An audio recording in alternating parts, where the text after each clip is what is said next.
வணக்கம் teachers. So இன்றைக்கி நம்ம பிஜிடிஆர்பி மேக்ஸில் புதிதாக சேர்க்கப்பட்ட கண்டென்ட். ஸோ 2 யூனிட் நமக்கு புதுசாக சேர்த்துருக்காங்க அப்படின்னு தெரியும். அதில் ஒன்று டோபாலஜி அப்படிங்கிறது யூனிட் 3. ஸோ அதை தொடர்ந்து வரக்கூடியது unit 8 classical mechanics and numerical analysis. So இந்த 2 யூனிட்டை தான் நமக்கு இந்த ஆண்டு எழுதக்கூடிய பிஜிடிஆர்பி மேக்ஸில் புதுசாக சேர்த்துருக்கக்கூடிய கண்டென்ட். ஸோ நம்ம கிளாசிக்கல் மெக்கானிக்ஸ் அப்படிங்கிற இந்த யூனிட்டை நேரம் கிடைக்கும் போதெல்லாம் உங்களுக்கு பதிவு செய்து இதை நான் யூடியூப்பில் ஏற்றிட்டு வரேன். நீங்கள் பார்த்து ப்ரிப்பேர் பண்ணிட்டே வாங்க. ஸோ நம்ம இந்த போர்ஷனை பொறுத்தவரையில் இந்த யூனிட்டோட ஸ்டார்டிங்கை பொறுத்தவரையில் ஜென்ரலைஸ்டு கோஆர்டினேட்ஸ் அதில் ஆரம்பிச்சிருக்காங்க. ஸோ பொதுவான ஆயத்தொலைகள்னால் என்ன அப்படிங்கிறதெல்லாம் இந்த யூனிட் ஸ்டார்ட் ஆகுதுங்க. நம்ம கோஆர்டினேட்ஸை ஏற்கனவே லோயர் கிளாஸஸில் படிச்சிருப்போம். அதில் கார்ட்டீசியன் கோஆர்டினேட்ஸ் பற்றி படிச்சிருப்போம். எக்ஸ் ஆக்சஸ் ஒய் ஆக்சஸை வச்சு ஒரு கார்ட்டீசியன் கோஆர்டினேட் ஒரு 2Dயில் நம்ம 3Dயில் எப்படி வேணாலும் எடுத்துக்கலாம். ஸோ கார்ட்டீசியன் கோஆர்டினேட்ஸ் பற்றி தெரியும் நமக்கு. எக்ஸ் ஒய்யில் ஃப்ரேம் பண்ணியிருப்பாங்க. அது போல் போலார் கோஆர்டினேட்ஸ் படிச்சிருப்போம். ஆர்கமா தீட்டா அதுலேயும் ரீட் பண்ணியிருப்போம். ஸோ இங்கே ஜென்ரலைஸ்டு கோஆர்டினேட்ஸ் தான் இந்த யூனிட்டோட ஸ்டார்டிங் வச்சுருக்காங்க. இதிலிருந்து தான் லெக்ராஞ்சியன் ஈக்குவேஷன் எடுத்துட்டாங்க, சரி, ஹாமில்டன் பிரின்சிபல், டிஎல்எம்பர்ஸ் பிரின்சிபல், இது மாதிரி 1 by 1 இந்த யூனிட்டில் டெரைவ் பண்ணியிருப்பாங்க. ஸோ ஜெனரலைஸ் கோஆர்டினேட்ஸ் போகிறதுக்கு முன்னாடி நமக்கு இதில் இன்னும் சில பேசிக் இன்ஃபர்மேஷன்ஸ் எல்லாம் தேவைப்படுது. அந்த அடிப்படையில் டிரான்ஸ்ஃபர்மேஷன் ஈக்குவேஷன்னா என்ன அப்படின்னு தெரியணும். ஸோ இங்கேருந்து தான் நம்ம ஆரம்பிக்க போகிறோம். இப்போது இந்த கண்டென்ட்டை பொறுத்தவரையில் ஜெனரலைஸ்டு கோஆர்டினேட்ஸ் போகிறதுக்கு முன்னாடி டிரான்ஸ்ஃபர்மேஷன் ஈக்குவேஷன்னா என்ன அது ஒன்று பார்க்கணும். அதுக்கு அடுத்தாப்புல பார்த்தா டிகிரிஸ் ஆஃப் ஃப்ரீடம். கட்டாயமாக அதில் ஒரு கேள்வி கேட்க சான்சஸ் இருக்கும். டிகிரிஸ் ஆஃப் ஃப்ரீடம் எப்படி கால்குலேட் பண்ணுறாங்க, ஸோ எத்தனை டிபெண்ட் வேரியபிள், இண்டிபெண்ட் வேரியபிள், அந்த கான்செப்ட் எல்லாருக்குமே தெரியும். ஸோ அப்போ எத்தனை டிபெண்ட் வேரியபிள் இருக்குது, எத்தனை இண்டிபெண்ட் வேரியபிள் இருக்குது, அந்த டிபெண்ட் இண்டிபெண்ட் வேரியபிளோட கான்செப்டை வச்சுக்கிட்டு எப்படி நம்ம டிகிரிஸ் ஆஃப் ஃப்ரீடம் கண்டுபிடிக்க போகிறோம் அது ஒரு பாயிண்ட் தெரியணும். ஸோ அதுக்கப்புறம் பார்த்தோம்னா டிகிரிஸ் ஆஃப் ஃப்ரீடம்லேருந்து நெக்ஸ்ட் எங்கே ஜம்ப் ஆயிருக்கோம் அப்படின்னா கன்ஸ்ட்ரைன்ஸ் அப்படிங்கிறது ஜம்ப் பண்ணியிருப்பாங்க. ஸோ நம்ம ஆப்ரேஷன் ரிசர்ச் படிச்சிருப்போம். அதில் அப்ஜெக்டிவ் ஃபங்க்ஷன் கொடுத்துருப்பாங்க, சப்ஜெக்ட் டு த கன்ஸ்ட்ரெயின்ஸ் கொடுத்துருப்பாங்க. அதுக்கு கீழே பார்த்தீங்கன்னா ரெஸ்ட்ரிக்டட் கொடுத்துருப்பாங்க, அன்ரெஸ்ட்ரிக்டட் வேல்யூ கொடுத்துருப்பாங்க. ஸோ அப்போ கன்ஸ்ட்ரெயின்ஸ் அப்படிங்கிறது ஒரு ஈக்குவேஷன். அப்போ நமக்கு ஒரு ஈக்குவேஷன் வேணும் அப்படின்னா 2 பாயிண்ட்டை கனெக்ட் பண்ணும். அப்போ அங்கே பார்த்தீங்கன்னா அது லீனியர் ஈக்குவேஷன் அப்படின்னா நம்ம ஓஆரில் படிச்சிருப்போம். அப்போ 2 பாயிண்ட் இருந்ததுன்னா ஷார்ட்டஸ்ட் பிட்வீன் த 2 பாயிண்ட் இந்த பிளேனில் ஸ்ட்ரெயிட் லைனாக இருக்க போகுதுங்க. ஸோ அப்போ பார்த்தீங்கன்னா உங்களுக்கு ஸ்ட்ரெயிட் லைன், அந்த லைனோட ஈக்குவேஷன் வருது பாருங்க, அந்த ஈக்குவேஷனை தான் கன்ஸ்ட்ரைன்ஸ் அப்படின்னு சொல்கிறோம். அப்போ கன்ஸ்ட்ரைன்ஸோட டைப் என்ன? ஹோலோனாமிக் கன்ஸ்ட்ரைன்ஸ், நான் ஹோலோனாமிக் கன்ஸ்ட்ரைன்ஸ். அது போல் கன்ஸ்ட்ரைன்ஸை பொறுத்தவரை ஒரு 3 டைப் ஆஃப் கன்ஸ்ட்ரைன்ஸ் இருக்குது. So constraints is nothing but equation. அப்போ ஈக்குவேஷன் அப்படின்னு வரும்போது 2 பாயிண்ட்டை கனெக்ட் பண்ணணும். அப்போ டிஸ்டன்ஸ் பிட்வீன் த 2 பாயிண்ட், நான் இங்கே ஒரு பாயிண்ட் வச்சுருக்கேன், இங்கே ஒரு பாயிண்ட் வச்சுருக்கேன், இந்த 2 பாயிண்ட்டையும் நான் கனெக்ட் பண்ணுறேன் அப்படின்னா ஒரு ஸ்ட்ரெயிட் லைன் கிடைக்குது. ஷார்ட்டஸ்ட் டிஸ்டன்ஸ் பிட்வீன், நம்ம ஜியோடிசிஸ் டிஃபரன்ஷியல் ஈக்குவேஷனில் படிச்சிருப்போம். ஜியோடிசிஸ் இஸ் எ கர்வ் அப்படின்னு படிச்சிருப்போம். ஸோ அப்போ ஷார்ட்டஸ்ட் இந்த 2 பாயிண்ட்டுக்கு இடையில் நம்ம இந்த 2 பாயிண்ட்டையும் ஜாயின் பண்ணும்போது ஒரு ஷார்ட்டஸ்ட் டிஸ்டன்ஸ் எங்கே கிடைக்கும் அப்படின்னு பார்த்தா அந்த ஸ்ட்ரெயிட் லைனில் கிடைக்கும். ஸோ அப்போ அதை கன்ஸ்ட்ரைன்ஸ் அப்படின்னு சொல்கிறோம். அப்போ கன்ஸ்ட்ரைன்ஸை பற்றி தெரிஞ்சிருக்கணும், கன்ஸ்ட்ரைன்ஸோட டைப் தெரிஞ்சிருக்கணும். ஸோ அதுக்கப்புறம் தான் ஒவ்வொன்றா டிஸ்பிளேஸ்மெண்ட்டு, வெலாசிட்டி, ஆக்சலரேஷன், இது எல்லாமே எப்படி பார்த்துருப்பாங்கன்னா generalized velocity, generalized displacement, generalized acceleration, அப்புறம் ஒர்க், விர்ச்சுவல் ஒர்க், இப்படி ஸ்டெப் பை ஸ்டெப்பாக இந்த லெசன் நல்லாயிருக்கும் படிக்கிறதுக்கு. ஆனால் கொஞ்சம் மெமரி கெப்பாசிட்டியும் இருக்கணும். ஏன்னா இது புதுசாக சில நோட்டேஷன்ஸ்லாம் நம்ம எடுக்க போகிறோம். ஸோ முதல்ல இந்த பகுதியை பார்த்துடலாம். டிரான்ஸ்ஃபர்மேஷன் ஈக்குவேஷன்னா என்ன சொல்கிறாங்க அப்படின்னு. The three dimension the spherical coordinates r, theta, pi. So r, theta, pi அப்படிங்கிறது spherical coordinates அப்படின்னு கொடுத்துருக்காங்க. Of the position of the particle is related to the Cartesian coordinate. x, y, z அப்படிங்கிறது Cartesian coordinate குறிக்குது. r, theta, pi அப்படிங்கிறது polar coordinates, spherical coordinates குறிக்குது. அப்போது இதுதான் சொல்கிறேன். எப்படின்னா அந்த ஸ்பெரிக்கல்லேருந்து போலாருக்கு எப்படி மாறி இருக்குது, போலார்லேருந்து கார்ட்டீசியனுக்கு எப்படி மாறி இருக்குது, கார்ட்டீசியன் டு ஸ்பெரிக்கலுக்கு எப்படி சேஞ்ச் ஆகுது, அந்த டிரான்ஸ்ஃபர்மேஷனை தான் அதில் படிக்கிறோம். டிரான்ஸ்ஃபர்மேஷனாக மாறுறது எங்கேருந்து spherical to Cartesian, Cartesian to spherical இப்படி மாற்றி கண்டுபிடிக்க முடியும். ஸோ அதை தான் இதில் டெஃபினேஷனில் கொடுத்துருக்காங்க, transformation equation. The three dimensions, the spherical coordinates r, theta, phi of the position of the particle is related to the Cartesian coordinates x, y, z as follows. என்ன கொடுத்திருக்காங்க பாருங்க, இதான் x ஓட value r sin theta cos phi. xங்கிறது r sin theta cos phi, yங்கிறது r sin theta sin phi, zங்கிறது r cos theta. So இது ரொம்ப ரொம்ப ரொம்ப முக்கியம். இதை அப்படியே நீங்கள் பார்த்தீங்கன்னா இந்த நெட்டு ஸ்லெட்டு சிஎஸ்ஆர் எக்ஸாம்பிள் எல்லாம் இதை கேட்டிருப்பாங்க. இந்த கொஸ்டினாகவே இருக்கும் அது ரைட்டுங்களா. ஸோ அப்போ இது ஒரு டிஆர்பிக்கு எதிர்பார்க்கக்கூடிய ஒரு முக்கியமான அம்சம். இங்கே இந்த டயக்ராம் பார்த்தீங்கன்னா தெரியும். நான் எக்ஸு ஒய் ஜெட் அப்படிங்கிற ஒரு 3 டைமென்ஷனல் கோஆர்டினேட்டை எடுத்திருக்கேன். 3 டைமென்ஷன் சொல்லிட்டாங்க, 3Dயில் எடுத்திருக்கேன். ஸோ இது ஆரிஜின். ஸோ இதில் பார்த்தீங்கன்னா ஒரு பிளேன் ஈக்குவேஷன் மாதிரி நான் போட்டிருக்கு பாருங்க. ஸோ இந்த ஒரு பிளேன் மாதிரி இருக்குது. இந்த டிஸ்டன்ஸ் y ஆக்சிஸ்னால இந்த டிஸ்டன்ஸ் y, இந்த டிஸ்டன்ஸ் வந்து x ஆக்சிஸ் x கொடுத்துட்டு இந்த இடம் பாருங்க, இந்த இந்த இந்த போர்ஷனை பொறுத்தவரை இந்த ஆங்கிளை வந்து பையனும், அதே போல் இங்கே ஒரு பார்ட்டிகல் பிளேஸ் பண்ணியிருக்கேன் கார்டீசியன் கோஆர்டினேட்டில் x, y, z. இந்த பார்ட்டிக்கல் இருந்து ஆரிஜினுடைய z தளத்தில் ஏற்படுத்தக்கூடிய இந்த ஆங்கிளை தீட்டானும், இந்த ஆறுங்கிறது அதோட பொசிஷன் வெக்டார் இண்டிகேட் பண்ணுற மாதிரி கொடுத்துருக்கோம். அப்போ p of x, y, z அப்படின்னு சொல்லக்கூடியது இது என்னன்னு பார்த்தீங்கன்னா Cartesian quadrant. p of x, y, z அப்படிங்கிறது கார்டீசியன். இது r of theta, phi அப்படிங்கிறது நமக்கு தெரியும் போலார் ஆர் ஸ்பெரிக்கல் கோஆர்டினேட்ஸ். அதுதான் கொடுத்துருக்கு. ஸ்பெரிக்கல் டு கார்டீசியனுக்கு என்ன ரிலேஷன் இருக்கு அப்படின்னு சொல்லியிருக்காங்க. ஸோ அதுதான் இங்கே காட்டியிருக்கிறோம். அப்போ எக்ஸுங்கிறது r sin theta cos phi, ஒய்ங்கிறது r sin theta sin phi, ஜட்டுங்கிறது r cos theta. அப்படியே நம்ம இதை நீங்கள் மெமரைஸ் பண்ணிடலாம்.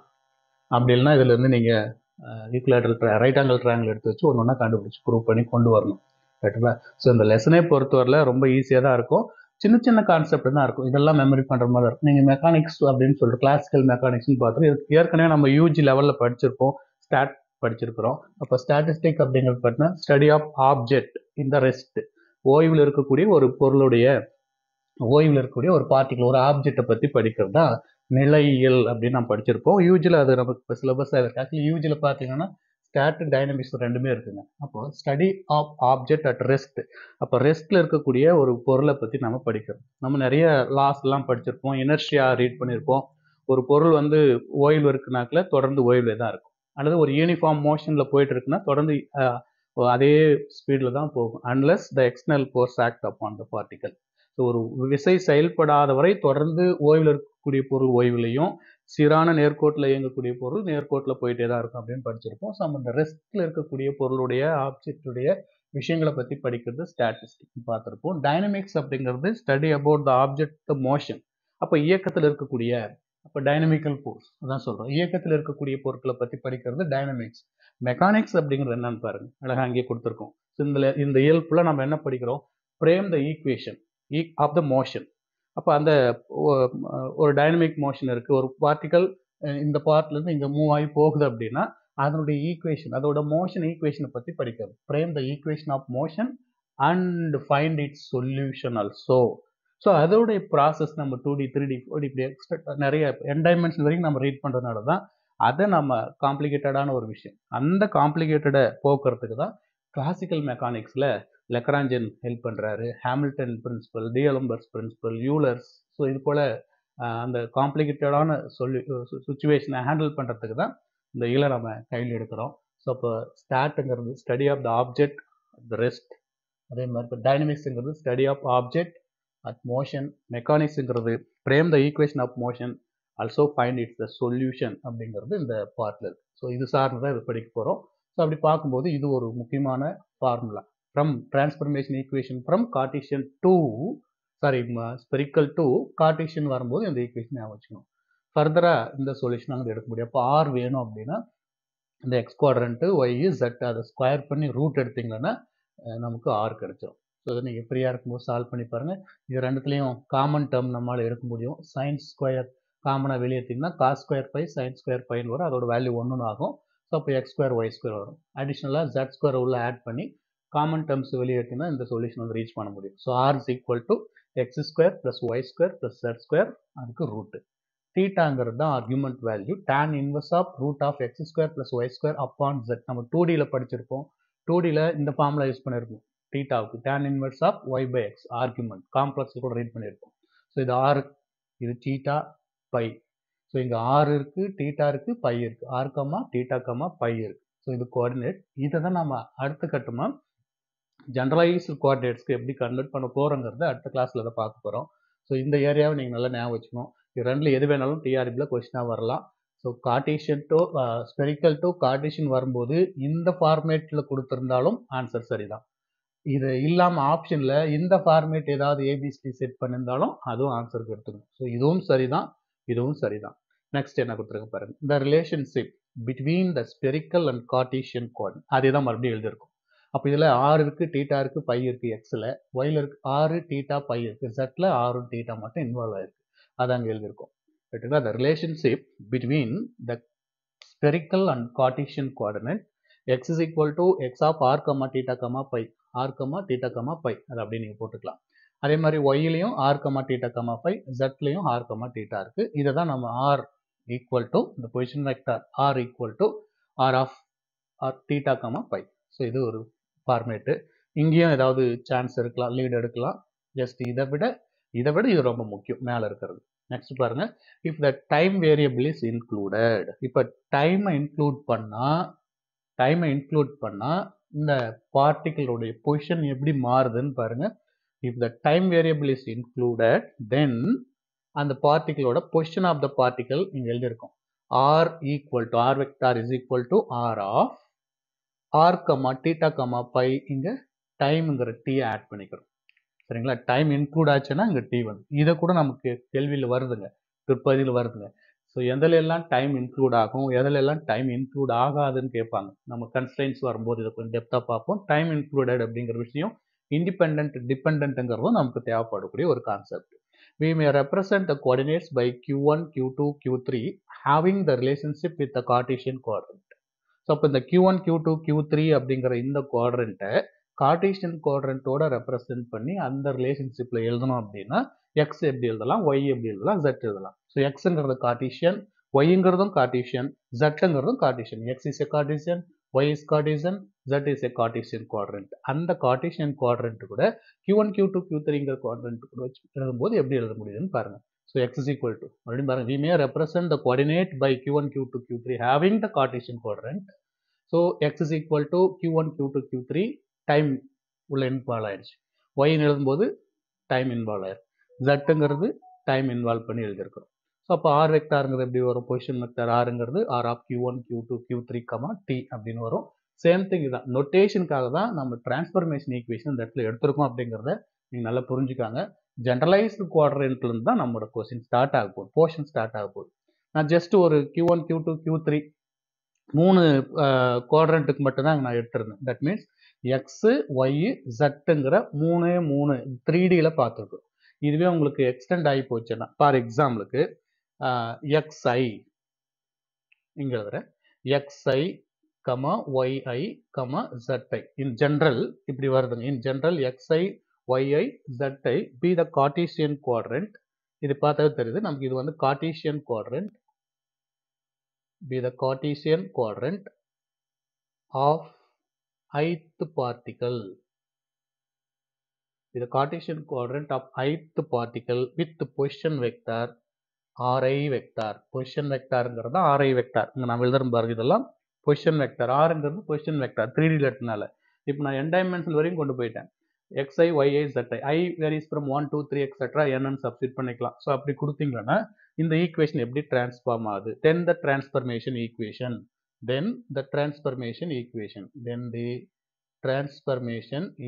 இந்த கேள்வி எப்படி கேட்கலாம்? இன் ஜென்ரல் இங்க 3 டைமென்ஷன் எழுதுற மாதிரி இங்க in general xi, yi, zi be the Cartesian quadrant of the ith particle with the position vector Ri vector. Then the transformation equation Ri vector is equal to Ri of q1, q2, q3 etc. qn, time included. So இதுதான் general format for the transformation equation. So இந்த transformation equation அப்படிங்கிற கான்செப்டை இன்னைக்கு நம்ம touch பண்ணியிருக்கிறோம். அதை base பண்ணி ஒரு கொஸ்டின்ஸ் பாருங்க. Relationship between Cartesian and spherical கேட்கலாம். நிறைய இந்த மாதிரி இருக்குங்க, அடுத்தடுத்து இருக்குங்க. Relationship between Cartesian and polar அப்படின்னு கேட்கலாம். ஸோ அப்போ ஆப்ஷன்ஸ் கொடுத்துருக்காங்க. இங்கே ஆன்சர் இருக்கு. x is equal to r sin theta cos phi, y is equal to r sin theta sin phi, z is equal to r cos theta. So correct answer வந்து ஏ. ஒருவேளை இந்த option இல்லாமல் இந்த r theta phi combination வச்சுருந்தாலும் அதுவும் சரிதான் அப்படிங்கிறத பார்த்துக்கணும். ஸோ இதுக்கு அப்புறம் தான் நம்ம என்ன போர்ஷன் பார்க்க போகிறோம் அப்படின்னா, இந்த பார்ட்டை பொறுத்தவரையில் what is the degrees of freedom எப்படி கால்குலேட் பண்ணுறது. ஸோ டிகிரிஸ் ஆஃப் ஃப்ரீடம் கண்டுபிடிச்சதுக்கு அப்புறம் தான் நம்ம நெக்ஸ்ட் இந்த ஜெனரலைஸ்டு கோஆர்டினேட்டுங்கிற அந்த கான்செப்ட்குள்ளே என்டர் ஆக போகிறோம். அல்லது இப்போ டிகிரிஸ் ஆஃப் ஃப்ரீடத்துக்கு அப்புறம் வெரி நெக்ஸ்ட் நீங்கள் கன்ஸ்ட்ரெயின்ஸ் பார்த்தா இன்னும் பெஸ்ட்டாக இருக்கும். ஸோ அப்போ கன்ஸ்ட்ரெயின்ஸ் பார்த்தீங்கன்னா ஹோலோனாமிக் கன்ஸ்ட்ரெயின்ஸ், நான் ஹோலோனாமிக் கன்ஸ்ட்ரெயின்ஸ், செரோனாமிக் கன்ஸ்ட்ரெயின்ஸ், இது போல் ஒரு 3 டைப் ஆஃப் கன்ஸ்ட்ரெயின்ஸ் இருக்குது. அந்த கன்ஸ்ட்ரெயின்ஸ் எல்லாம் 4 டைப் ஆஃப் கன்ஸ்ட்ரெயின்ஸ் இருக்குது. ஸோ அந்த கன்ஸ்ட்ரெயின்ஸை பார்த்துட்டு அப்புறம் வேணுமாதிரி நம்ம ஜெனரலைஸ்டு கோஆர்டினேட்டுக்கான டெஃபினேஷனுக்கு வரலாம். தொடர்ந்து நிதானமாக பொறுமையாக ஒவ்வொரு பேசிக் இன்ஃபர்மேஷனையும் இங்கே நல்ல நோட்டேஷனோட ரீட் பண்ணிட்டோம் அப்படின்னா சிம்பிள் டு காம்ப்ளெக்ஸ், சின்னதுலேருந்து எளிமையானதுலேருந்து கொஞ்சம் அப்படி கடினப்படுத்திட்டே போகலாம். ஸோ இந்த பார்ட்டுக்கு ஒரு MCQ பார்த்துருக்குறோம். இதன் அடிப்படையில் நம்ம நெக்ஸ்ட் கிளாஸில் டிகிரிஸ் ஆஃப் ஃப்ரீடம் இருக்கிற கான்செப்டை பார்ப்போம். Thank you teachers. தொடர்ந்து ப்ரிப்பேர் பண்ணிட்டு இருங்க. All the best.